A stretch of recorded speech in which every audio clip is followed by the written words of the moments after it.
వ్యక్తి. ఒకప్పుడు తన జీవితం మోసపోయిండు. తన మోసం అంతా, తన జీవితం అంతా కూడా ఒకప్పుడు పాపం చేత నిండబడింది, ఒకప్పుడు మోసం చేత నిండబడది, ఒకప్పుడు దగా చేత నిండబడదు, ఒకప్పుడు అబద్ధాల చేత నిండబడదు, ఒకప్పుడు దొంగతనంతో నిండబడది. కానీ ఇప్పుడు తన జీవితాన్ని మార్చుకున్నాక యాకోబు ఏమైపోయిందట? బలిష్ఠుడిగా మారిపోయాడట. హల్లెలూయా. ఎప్పుడు నువ్వు బలవంతురాలుగా మార్చబడతావంటే నీ జీవితాన్ని నిజంగాను మార్చుకున్నప్పుడు. హల్లెలూయా. పక్కన వాళ్ళని చూసి, వాళ్ళని చూసి, వీళ్ళని చూసి కాదు. హల్లెలూయా.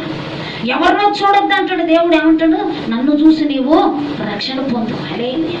నా వల్లనే నీకు గొప్ప కార్యాలు జరుగుతాయి. నా వల్లనే నీకు పాపానికి క్షమాపణ అనే భిక్ష నీకు దొరికింది. నా రక్తం వల్లనే నీవు విమోచించబడతావు. హల్లెలూయా. ఎవరంటున్న మాట? నేను ప్రకటిస్తున్న నజరుడైన యేసయ్య మాట్లాడతాను. హల్లెలూయా.